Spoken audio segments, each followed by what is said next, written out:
Hello. All right. I'm doing a drunk history. Um so not sure if I've ever done one before. Sounds like something I might have done one time and not remembered for whatever reason. But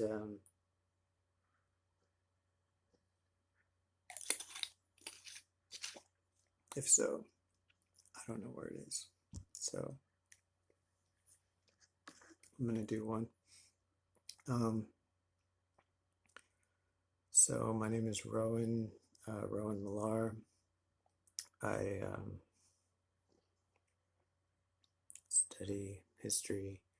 Um, Lately, I study a lot of pre-Columbian transoceanic contact. So it's basically people who, sorry, this glare is throwing me off. People who came to America before Columbus by boat. So, I mean, technically, like the Vikings, like Leif Erikson was pre-Columbian contact. Um, and now we have a new confirmation of pre-Columbian contact in the Pacific going,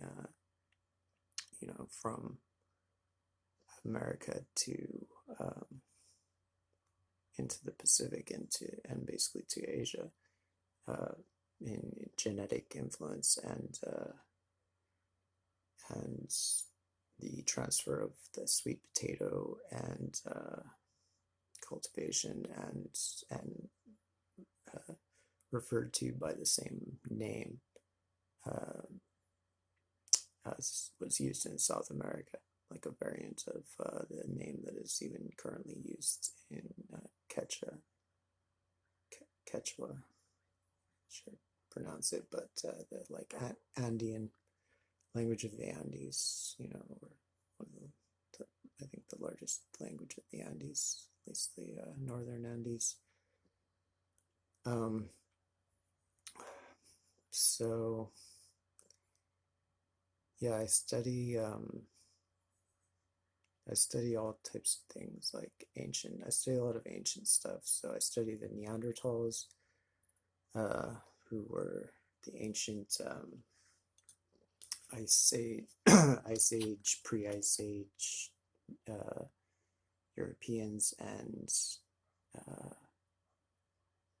yeah, basically Europeans from about like 250,000 years ago ish to until at least or before until about 40,000 years ago or so. So the data indicates there may have been a lingering population of them later on somewhere in the Arctic or in the Mediterranean.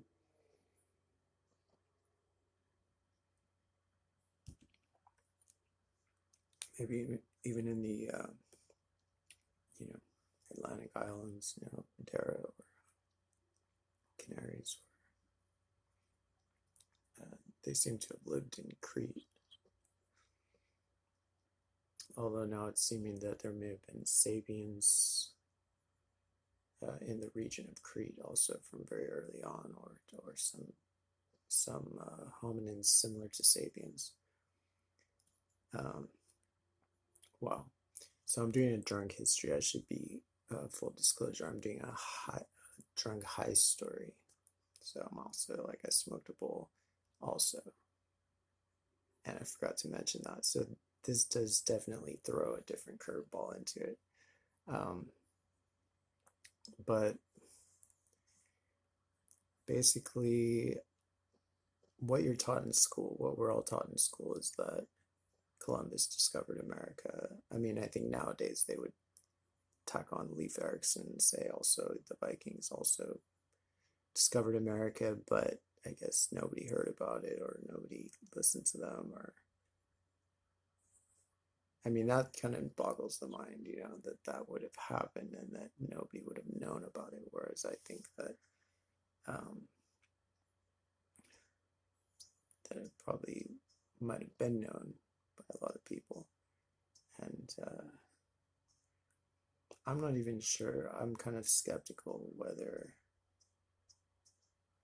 Columbus, and I haven't looked into this enough to speak with any authority on it, but I'm skeptical whether Columbus um, actually thought this was Asia, or actually, yeah.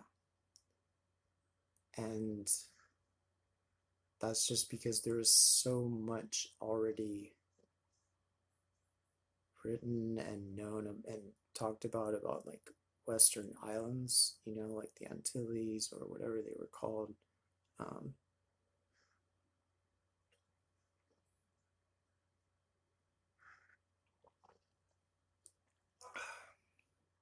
I'm like being paranoid because I don't want to like spill on things. But there's also records in letters from other conquistadors from I believe the early 1500s, um, referring to old maps, very very old maps of America that were in the possession of like the Portuguese government, I believe. So that raises the possibility that they did know that it was, and that they had to do a PR thing about, oh, we're just going to Asia because they wanted to be first. And they didn't, if they said, oh, yeah, we know there's this continent, basically the underworld is over there. It's a real place. The Blessed Isles of, you know, Odysseus or whatever. There's a real place there.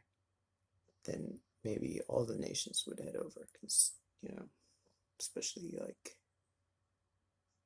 along the western seaboard of Europe. And so maybe they just had to play it as like, oh, this is going to be this just long journey to the other side of the planet. And it's basically just either a trading mission or a conquest mission, but like not necessarily, well, not an easy conquest mission because you're going up against Asian powers of Asia, like that had, bombs and guns and stuff, I believe. So that might have been a ploy. I'm just saying I would look into it. I certainly wouldn't accept that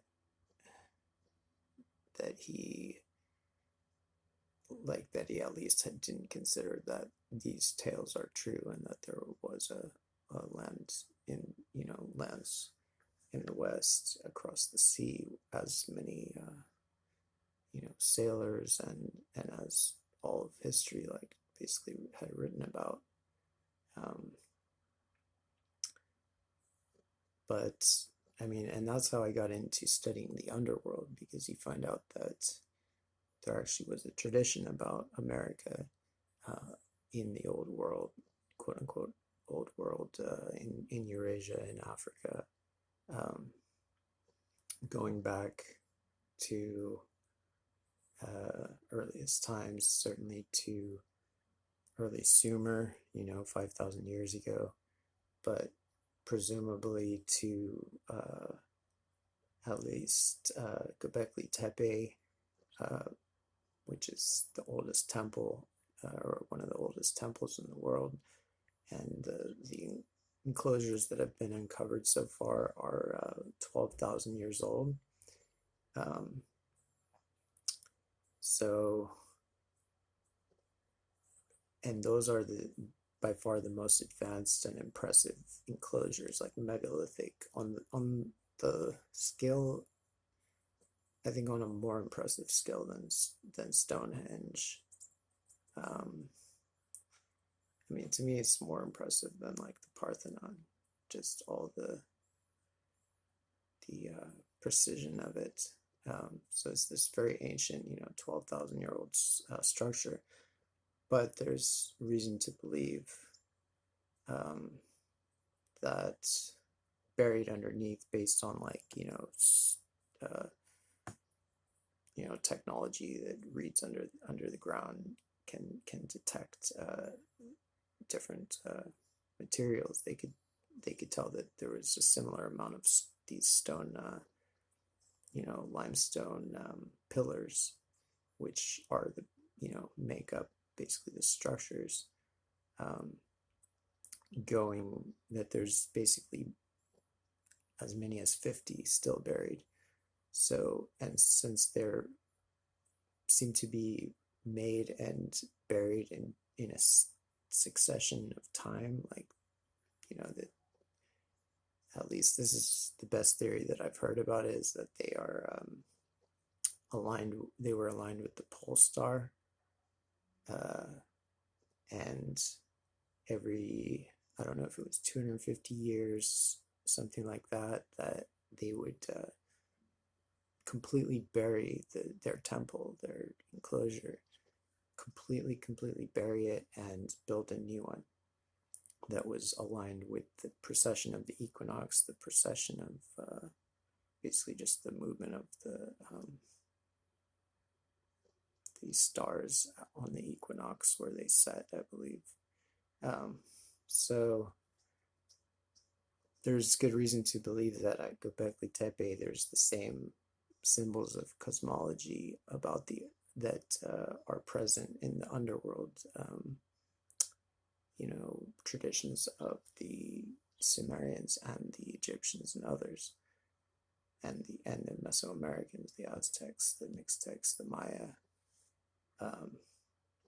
So that suggests to me that like knowledge of America and the identification of it as like basically the underworld tradition, with America being the underworld, or at least being the major part of the underworld, or a major part of the underworld.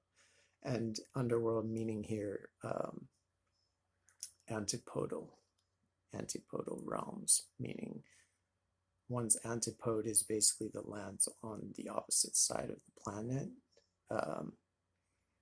So the ancients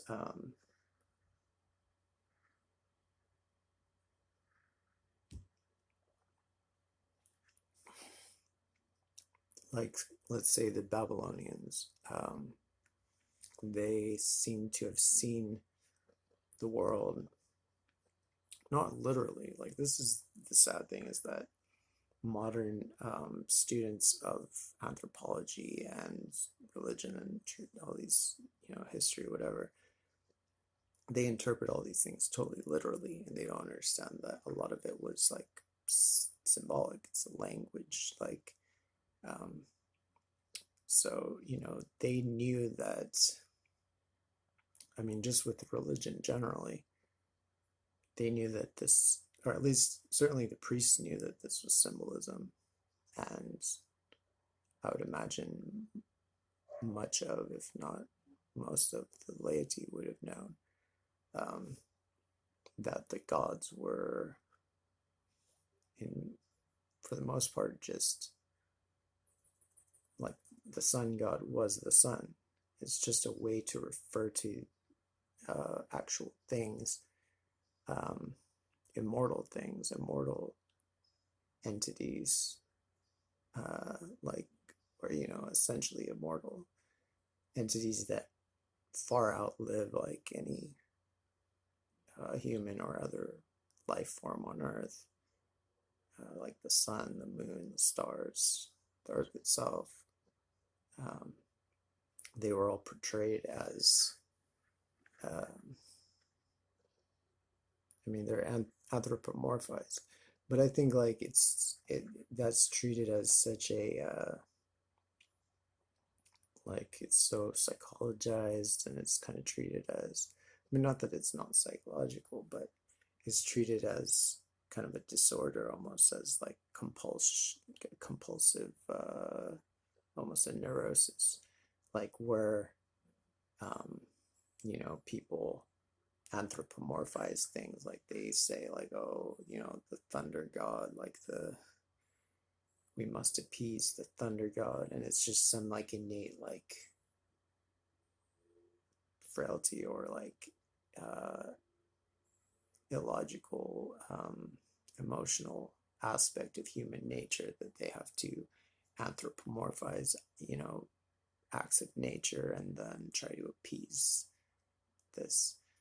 And I'm not saying like that might not have been a major part of it. I don't know. I do not know. But what I do know for sure is that these traditions were of great scientific value. You know, like when they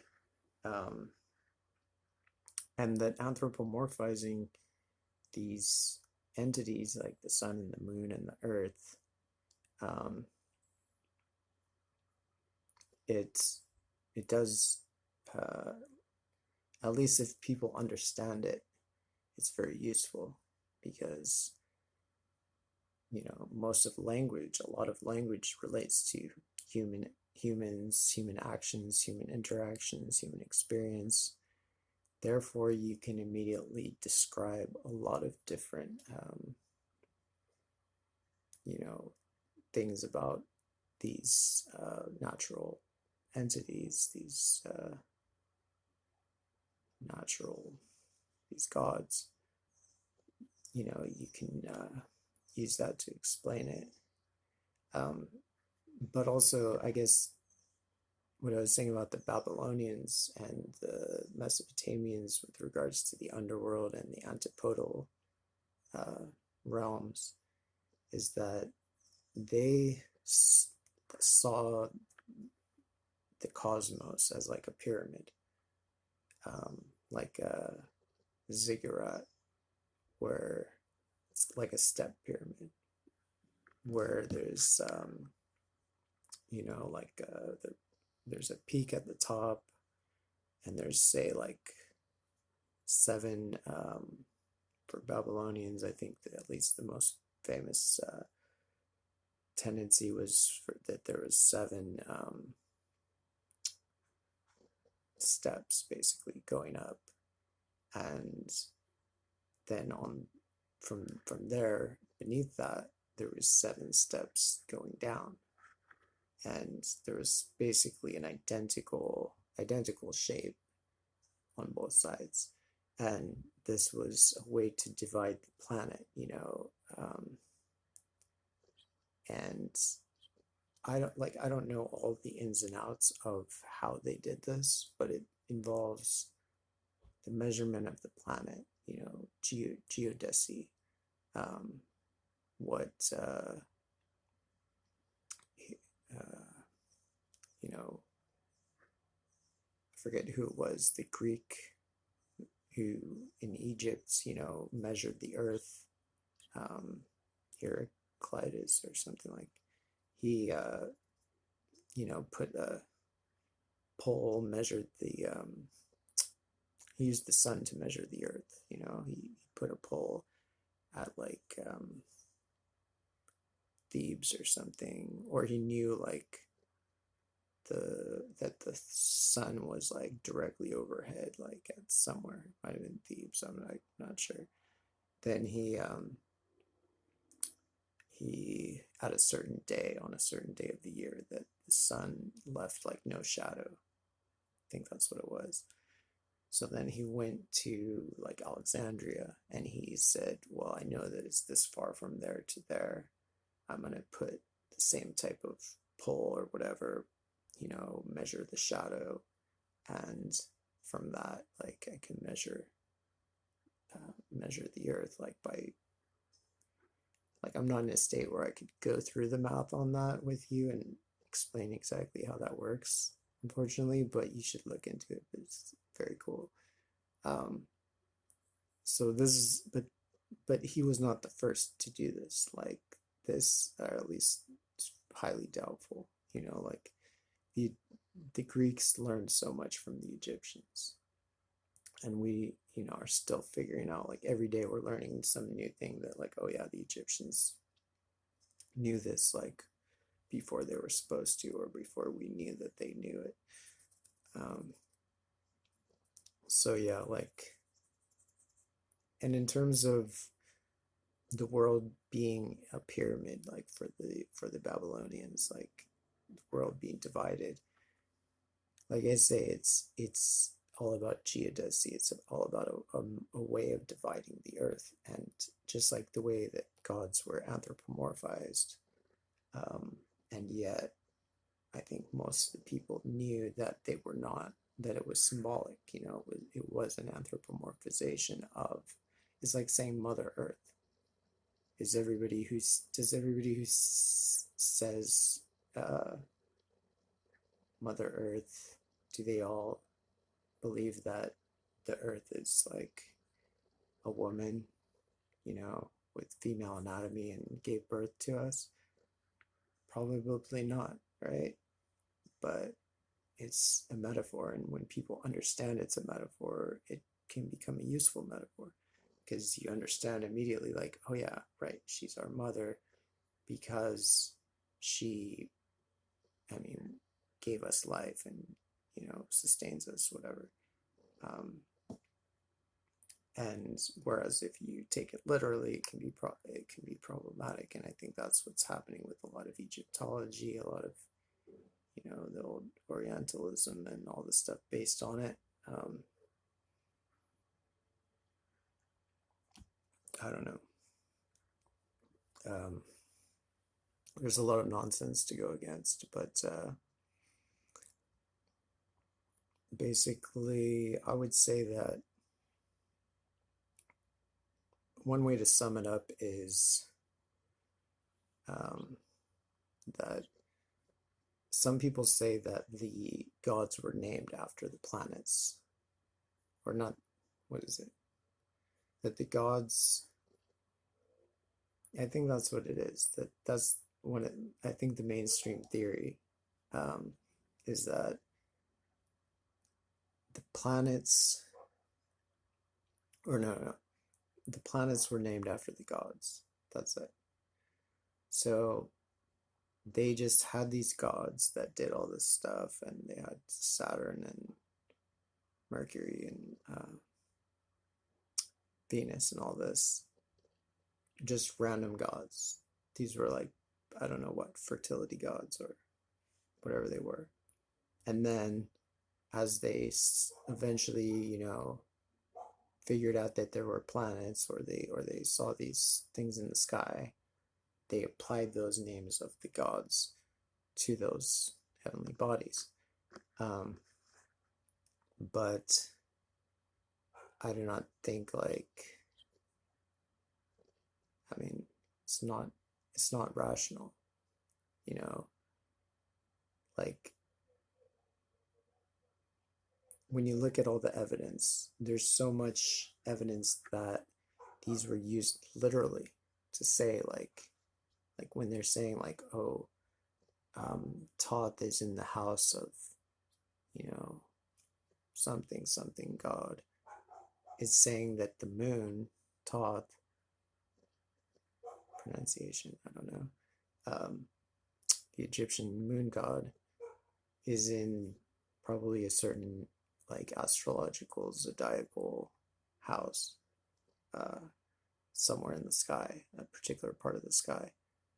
Um, so, like, it's not that there were just these random, fertility gods, or uh, thunder gods or whatever, and then they eventually named the planets after them. No, like, those gods at least are the planets. And then the question is, like, what are the other gods? And a lot of other gods are like natural phenomena on Earth. Um,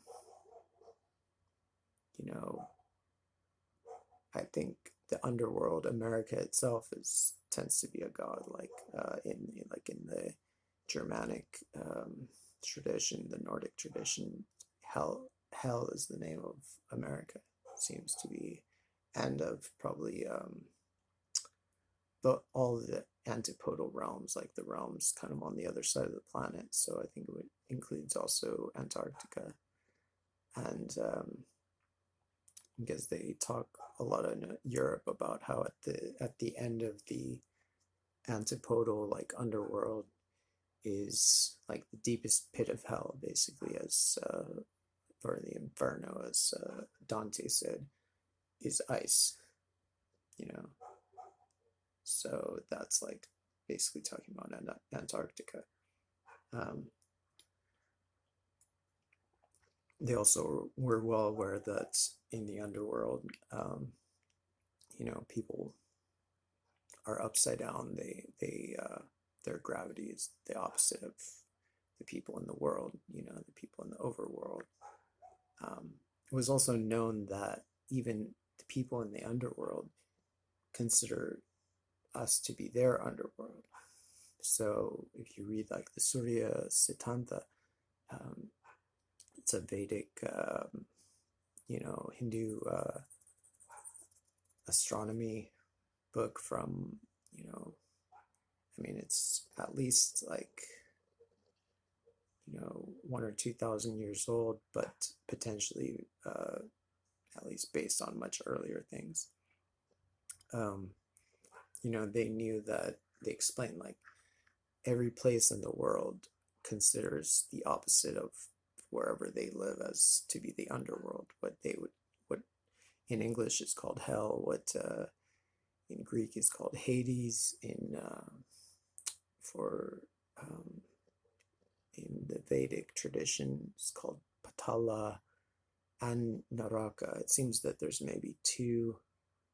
Sometimes it's all Patala, but sometimes there's also Naraka. So I think like where there's both, there's a good chance that Naraka refers to South America and Patala refers to North America, just as it seems that in the Greek tradition, Tartarus refers to South America, and either, I guess, Erebus or Hades um, refer to North America, although I think maybe both of them might also be able to refer to both. And at least Hades can, I think, refer to both. Um, so a lot of this, like, if you understand this, and if you had people that understood, you know, what these traditions actually mean, that it's scientific, geological, and astronomical data, which a lot of scientists do understand in certain fields, but I feel like I really want to connect it all because it's a key. It's like a skeleton key that unlocks all the ancient traditions, and I only have I don't know that much about astronomy. Like I'm finding out more and more about it. Like all the different traditions, for instance, they followed the dog, like the dogs to the underworld. And I think that is astronomical, like because it's every place on Earth is linked up to a place in outer space. And it's also a calendar. So you have like this tripart kind of cosmology where something is at least three things at the same time, you know.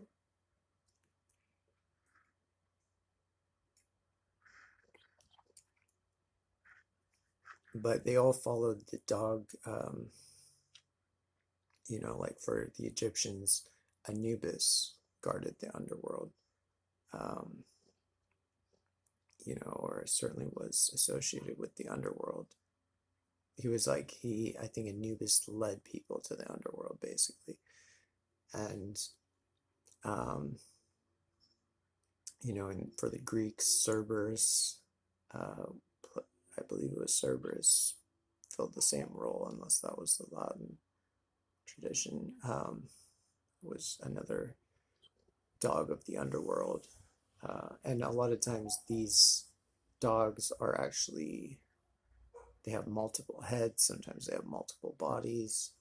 And I'm pretty sure, I think it's well established that Anubis and that Cerberus are connected to the actual, Canis Majoris, and I believe also Canis or Canis Major, Canis Minor, basically constellations.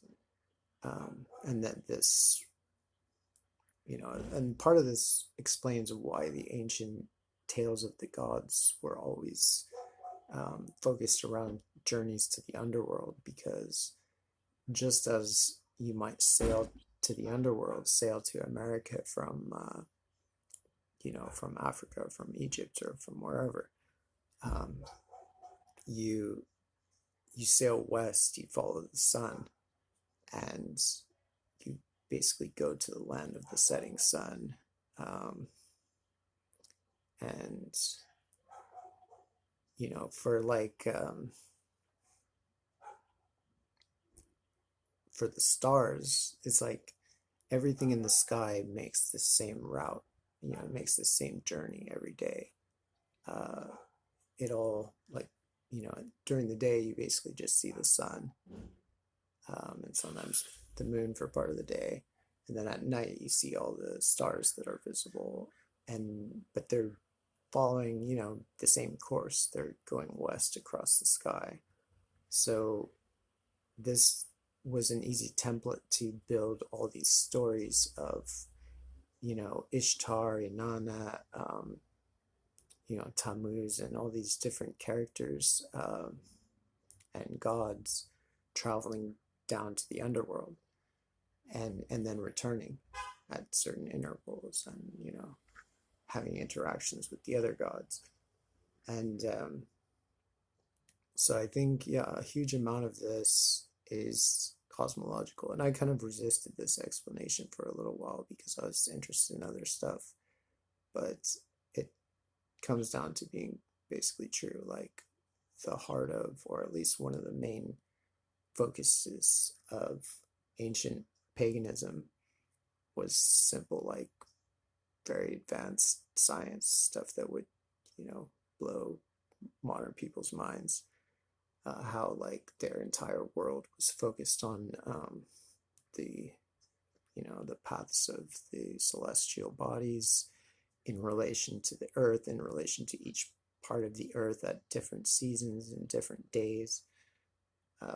And the more that we can shed light on and actually understand that kind of symbolic language that they were using and crack this code, we can salvage civilization, because a lot of it's all there. It's just very difficult to read.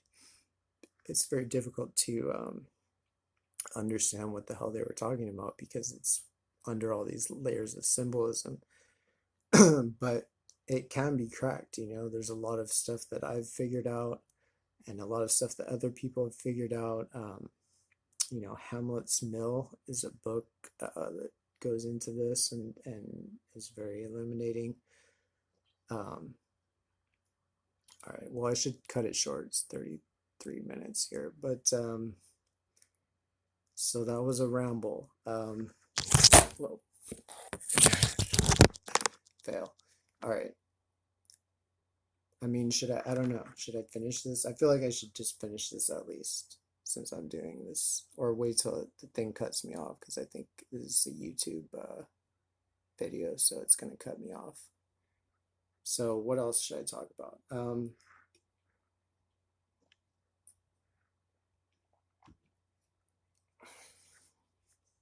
Well, I've studied a lot of the history of the US, the United States, and particularly like the radical elements in the US history, um, like the radical Whigs, the democratic elements from early on. And, it's really the untold story of this country, of the history of the last 200 300 years, because there's been a strong egalitarian movement, there's been a strong socialist movement, there's been a strong, what might be called, like, libertarian, I would say libertarian socialist, but communist as well, because they wanted land reform, movement from the earliest times. Like, the most radical revolutionaries uh, tended to be the frontiersmen, the Westerners, the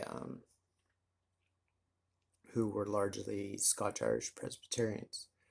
Um, I mean, it was a huge block of people, and that just emigrated all to, like, not all together, but like in a relatively short time frame, and occupied a relatively contiguous region, basically Appalachia.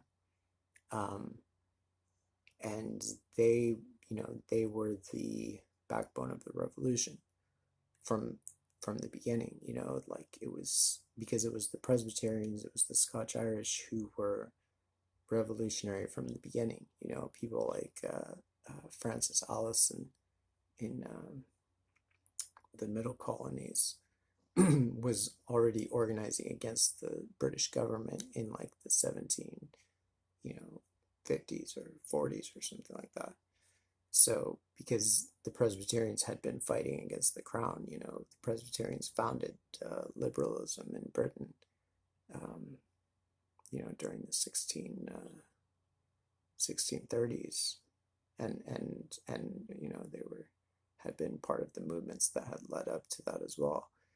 Um, so it's an interesting thing the way that's a history that's been totally covered up, where um,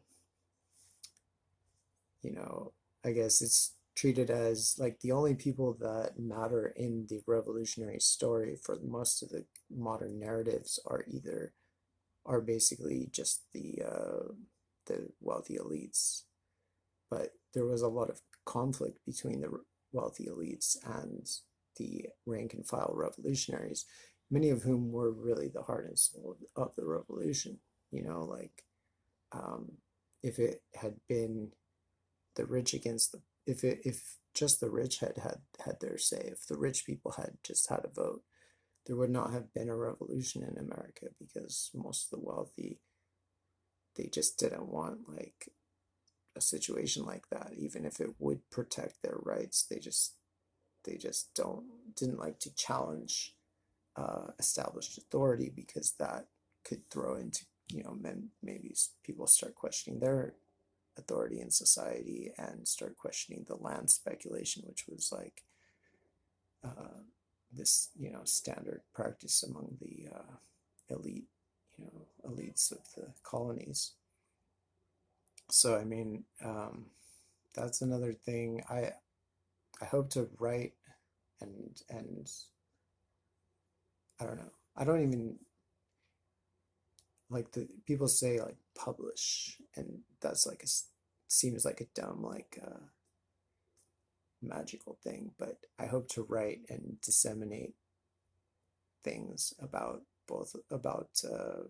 this cosmology I've been talking about, of the underworld, about America.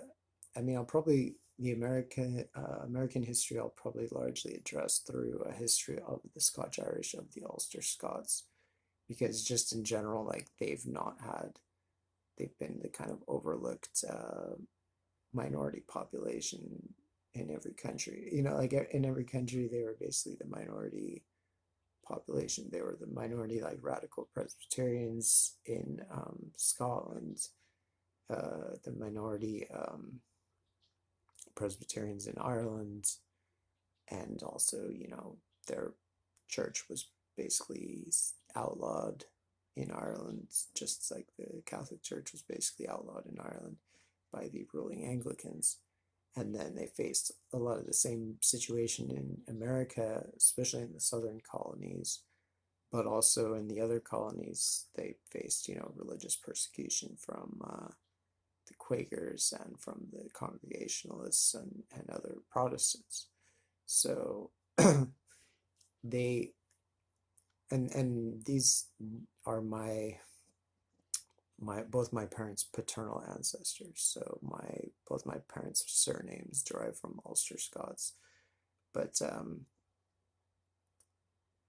it was largely the experience of the Ulster Scots that through being persecuted in three countries, one after the fucking other.